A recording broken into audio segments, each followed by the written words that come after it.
Hello. I don't know how to do an intro. Like, this is hard. This is really hard.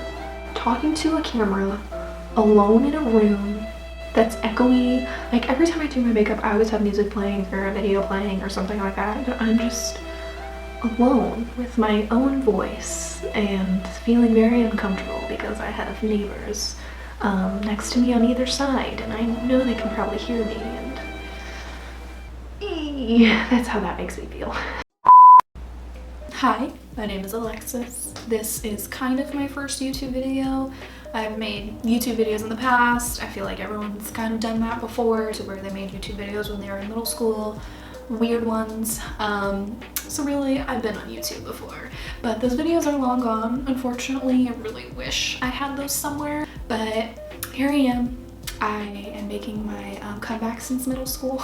I'm finally making a YouTube video, and what better time to do it than when I'm stuck at home during this quarantine. I have filmed this look for you guys. This is the makeup I do every day for when I'm going to work, or if I'm going out in public and I want to wear makeup. This is what I do. I wanted to make this easy on myself because this was going to be really awkward. So I thought, what would be easier than the makeup I do every day?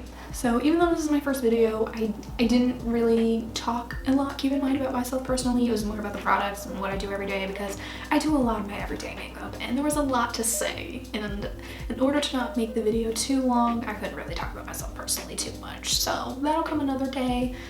I hope that I'm not too awkward in this video. I already know that I am, just to give you a warning. It's a little awkward. If you want to stick around and see how I got this look today, just keep on watching. Okay, so the first thing that everyone does is use primer. So my favorite primer is the Too Faced Primed and Peachy Cool Matte Skin Perfecting Primer. I am just going to use this on my T-zone only. I'll grab about this much and start putting it in the T-zone. I have a very oily T-zone. I get oily pretty much on like this much of my face, like the outer parts of my face don't really get oily at all. This is my favorite mattifying primer. So it is a little bit more of the pricey side. It is from Sephora, but I do feel that it is worth the price. It's not too drying. I have used other mattifying primers in the past. By Makeup Forever, you know, the gray one. It was just way too mattifying, which it's almost like I'm really oily. How could something be too mattifying? But I remember specifically, like on my forehead in this area, it would create dry patches whenever I would put on my foundation. So after I put that on, I do still put a primer on the rest of my face, just because I don't like to put foundation onto my face when it's not completely primed. I like it to have something to stick to. One thing that I have been using is the Bite Changemaker Skin Optimizing Primer, and it is the mattifying one. Let's see, what is it? Normal to oily skin. So I just take a little bit of that, about that much, and put it on the outside of my face wherever I did not put that mattifying primer. So this primer is fine. I actually am only using it because I got it in an influencer box. So I am going to use it, but I would never buy it. It's probably on the pricier side since it is Bite, and I don't really think that it does anything that miraculous to my face to be worth the price. So now for the foundation. One thing you're gonna notice is that my neck and my body is tanner than my face. I do self-tan. I'm actually freshly self-tanned, so I'm gonna be using a darker foundation. This foundation that I love using is the Maybelline Matte Poreless foundation. This one's really dark for me. It's 310 Sun Beige. Sometimes it is a little too dark for me, so I do have to mix it sometimes. I think today, I might have to mix it. So I do put on a lot of foundation. What I like to do, I know this isn't the most sanitary, is I put it on my finger and I dot it on. You will see that I like to put on a lot of foundation, more of a full coverage kind of gal. If I wear makeup, it's pretty much nothing or a lot. I kind of don't really know how to just wear a little bit of makeup. Now that I have that dotted on, I'm gonna go ahead and blend this out with a brush. I like to first go in with a brush for my foundation, and then I will go in after with a sponge just to make sure everything is smooth. So I'm going to use the It Cosmetics brush. It just says Airbrush Buffing Foundation number 110 maybe. Just a pretty standard brush, and as you can see, oh god, this looks really dark on camera. We can always go in and lighten it out, that's the thing. So just go ahead and put that all over. I always push the product in. As you can see, I never wipe. That's just going to make the product thin out, and I want to have as much coverage as possible. Yeah, look at my hand compared to my face. It's okay, we'll go in and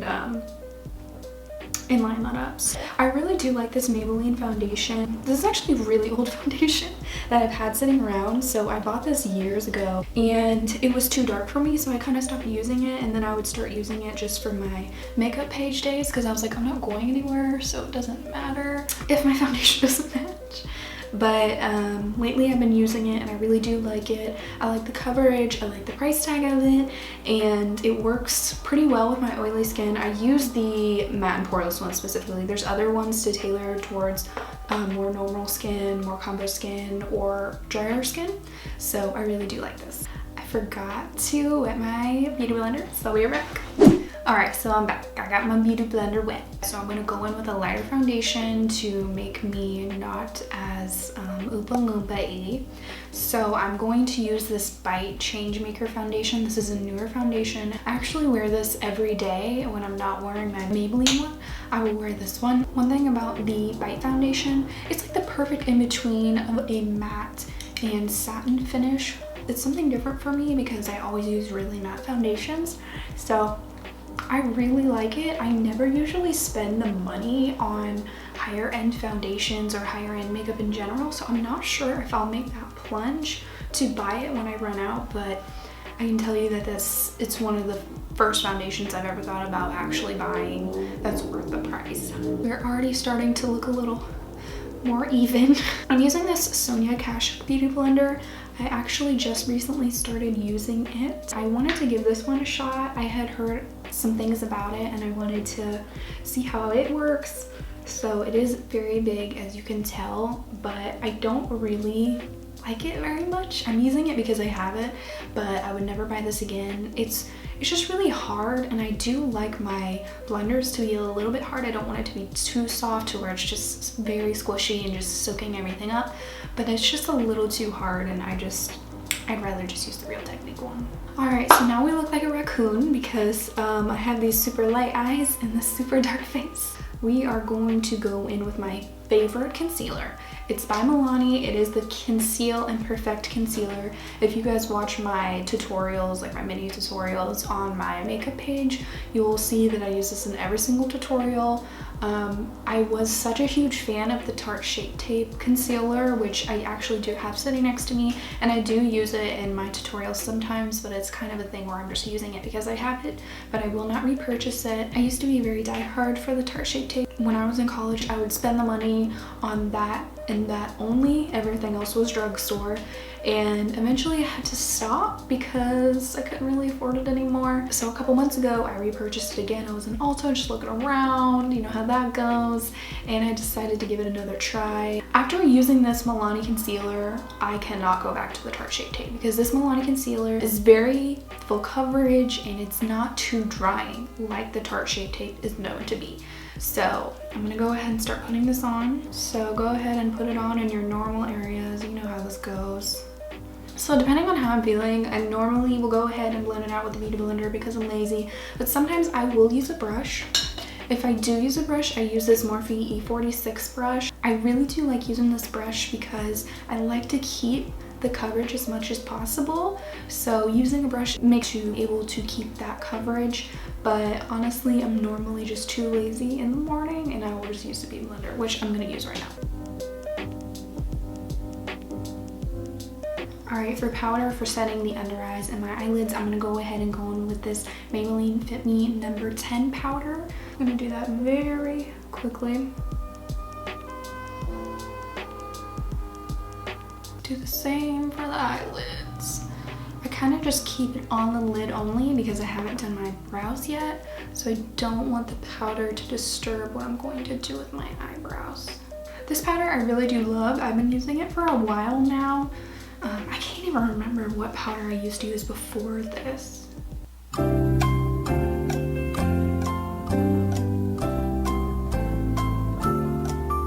Oh, the Laura Mercier powder. That powder is everything and more. It's amazing. It smooths everything out under your eye perfectly. It's to die for. And I used to spend the money on that. But again, in college, I could not afford that price tag any longer. So I gave the Maybelline Fit Me powder a try. Keep in mind, if you didn't already notice, that after I powdered, sometimes it kind of makes my under eyes look a little bit darker in certain areas. It kind of clings on, which a lot of powders are known to do. But honestly, it's not that big of a deal to me because no one's really that close up to my face. I don't think anyone notices really except me, so it doesn't bother me that much. All right, so now I'm gonna go in and do my eyebrows. I'm gonna go ahead and do them off camera, but just to let you know, I do use the NYX Microbrow pencil, and that's what I'm going to be using now to do my brows. Literally all I'm gonna do is shade them out, fill them in, and then clean it up with concealer. Nothing too crazy, so I'll be right back. Alright, so the brows are now filled, so next I'm going to go back in with that Maybelline powder, and I'm going to go ahead and now basically just put a crap ton of powder on my T-zone. So since I am a very oily girl, I need a lot of powder, and I'm sorry to anyone that this scares because I realize this is a lot of powder, but it's just what I have to do for me because my T-zone, I can get a good maybe, I don't know, 6 hours before it's like my face is destroyed. Like the oil has just began to eat my face alive, basically. Sometimes more than 6, maybe 6 to 8, depending. I'm just gonna heavily saturate this T-zone. Now that the powder is all over the T-zone, I'm gonna go in with a lighter powder now. I'm going to go in with another Bite product. It's the Bite Changemaker pressed powder. So I'm going to take this, looks like this, and take a bigger fluffy brush, and I'm gonna go ahead and put that on the rest of my face, but I didn't put the powder. I'm also gonna go over that powder a little bit on my face, the loose powder, and kind of just try to pat it in so it doesn't look like a bunch of powder sitting on my face. Just to blend it a little more. Another thing I like to do, which might seem a little weird, is I like to take a smaller brush with some powder on it and go over my eyebrows. I liked that mattified look that it gives them. Makes them look a tad bit more natural rather than I just took a crown and drew on my face. Next, we're going to take this Z palette and we are going to bronze the face. I'm going to be taking this one right here. This is my Benefit Hoola bronzer powder. I like to take this Morphe, it's rubbed off. It looks like it says M530 maybe. I'm not sure, but everyone has this brush. Like all the gurus, they have this brush. They use it to contour. I do not contour. I just bronze and kind of treat it as contour. So I'm gonna go ahead and get some bronzer on this brush. I like to go like this with my face. I don't like to, you know, that famous face where everyone goes. I don't like to do that. I like to go like this because then you can clearly see where that cheekbone is. I don't know if you guys can tell on the camera, but you can clearly see where it is. So I'm gonna go ahead and go over that, starting closer to the edge of my face. And then go ahead and do it on the forehead. It looks like in this lighting that I have a bronzer helmet on right now. I promise this is blended out. Oh no. I promise that the bronzer is blended out. Now I'm gonna go ahead and do some blush. I go back and forth between blushes a lot, which ones I want to use at the time. Currently, I really love this L'Oreal True Match blush. It is called Tender Rose. So I'm gonna go ahead and go in with the L'Oreal one now. So I like to use this Morphe E3 brush. It's an angled brush. I like to use this brush because of the fact that it's at an angle. So I'll go ahead and get some blush on there keep in mind I like a lot of blush, okay? And I like to just sit it on the cheek basically, and it's already at that perfect angle. So it's just gonna sit perfectly exactly where I want it to go. And again, I'm using this method that I used for bronzing, just so we can see exactly where we need to place that blush. I like to bring my blush up pretty high too. I like to put it everywhere, but I like to just blend it into the bronzer as well. I also like to take some blush, put it on the edge of my nose for that cute little rosy look. Sometimes I'll take a little bit and put it up here too. So lately I've been doing that, putting blush on my nose instead of contouring. I really hate contouring my nose. I'm not good at it. It never looks good on me. So I just blush it up instead. All right, now I'm gonna go back in with that Maybelline loose powder we used earlier to carve out this blush and bronzer. Again, I'm gonna do that method where I go like this so I can see exactly where I need to carve it out. Then I like to take whatever's left over, take it up here and up here to blend out all those lines. Now for highlight, I'm gonna go ahead and go in with the Becca Champagne Pop highlighter by Jaclyn Hill. Mine is completely broken, so I'm not gonna lift that up too high. I'm gonna go ahead and go in with this brush. This is a Morphe M501 brush. It's pretty fluffy. I'm gonna go ahead and kind of put the highlighter just kind of on this side. I'm not gonna put it all over the brush, just kind of on one side, kind of like we did with the blush angled brush. And then start highlighting. Looks a lot brighter on camera than it does in person. One thing I love to do is layer my highlights. I'm gonna go in with a little bit of a lighter highlight to make it pop even more. This is by Ciate London. It's called Moondust. I'm not gonna put it all over where I already put the champagne pop. I'm kind of just gonna focus it right on those points where the light will hit it. Just make everything more stunning. Put a little bit on my chin, a little bit up here. And then I'm gonna go in with this smaller brush, Morphe B36, and highlight my nose a little bit. I don't like to put like a ton of highlighter on my nose because I don't really want to emphasize my nose that much. Now I'm gonna wipe away that powder. I actually don't really like it to sit for very long. Probably sat longer than I wanted it to. But now we just have that carved out point. So now one of my favorite things to do after I highlight is to take my damp sponge. I'll find the damp areas. Usually it's right here because I already used this in this area for makeup. I don't really want to put that back onto my face. And I'm gonna press the dampness into the highlighter to make it melt into the skin a little bit more, so that it's not just like powder sitting on your face like the rest of my face. I promise you, try that trick. It looks amazing in person. I'm not sure how it's shown up on camera. Blurry is how it's showing up, girl. But once I started doing that, I never looked back. It truly melts it into the skin. After all of that is done, one thing I've been doing lately is I have actually been using an eyebrow gel. I never, ever use eyebrow gels. If you haven't noticed, I'm kind of an on the budget kind of makeup girl, so I kind of just cut corners where I can. And I don't really think an eyebrow gel is dire for me. I have pretty okay eyebrows. But I got this Benefit Gimmie Brows little trial one in my Sephora Play box. What color is this? It is the number 2. So I'm gonna go ahead and run this through my brows. Not a whole lot. It's also nice because I feel like this brow gel is a tad bit darker than my brows. So it just makes those brow hairs stick out even more and give them a little bit more dimension. Oh yeah. I don't know if you guys can tell the difference, but there's a difference. And a good one. And then after that is when I will go in and highlight the brow bone. I don't like to highlight the brow bone until basically one of the very last steps, just because I want to make sure my brows are completely snatched before I go in with some highlight, because if I need to go back in and conceal or fix them or anything like that, it's harder to put concealer over this highlighting powder. It makes it an even bigger mess. Last step, yay!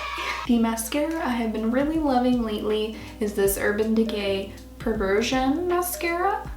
I love it so much. I've been diehard for this L'Oreal Telescopic Carbon Black mascara for years. It's still probably my favorite, but since I've been getting so many mascaras in my Sephora Play box, I've just been using the mascaras I have rather than spending more money, and this Urban Decay Perversion, stunning. It doesn't give me any clumps, it lengthens, makes everything nice and thick and beautiful, and I love it. And then go in with my favorite lipstick ever, Carmex. Don't you love this color? So this is my finished everyday makeup look. Some things you might find surprising: I don't use any eyeshadow, don't use eyeliner, I don't use lipstick, I don't use setting spray. I know that's something that everyone uses, but I don't really care for setting spray. I'm kind of going for the really matte look anyway, and I don't really feel that when I've used setting spray in the past that it's done anything super crazy to prolong my makeup. I don't like how I look in lipstick, and I don't really like the feeling in lipstick. That's kind of just only for my makeup page where I will wear lipstick. Same with eyeshadow. I don't really like to wear eyeshadow. I don't really think it looks good on me personally. When I do eyeshadow for my page, it's more for the art and for the fun and for the creativity. It's never really about, do I look good in this eyeshadow? But yes, this is the makeup I do every day. I hope I wasn't too awkward. I already know I am. I'm trying my best not to be. This was really fun. I hope to get better. I hope to do more. And I hope you liked it. If you would like to, feel free to subscribe, leave a little comment, a little like. You can comment below if you want me to do something specific. Hopefully you guys learned something today, and hopefully you liked it, and hopefully you'll come back for more. So thank you so much for watching if you did, and I'll see you later. Bye!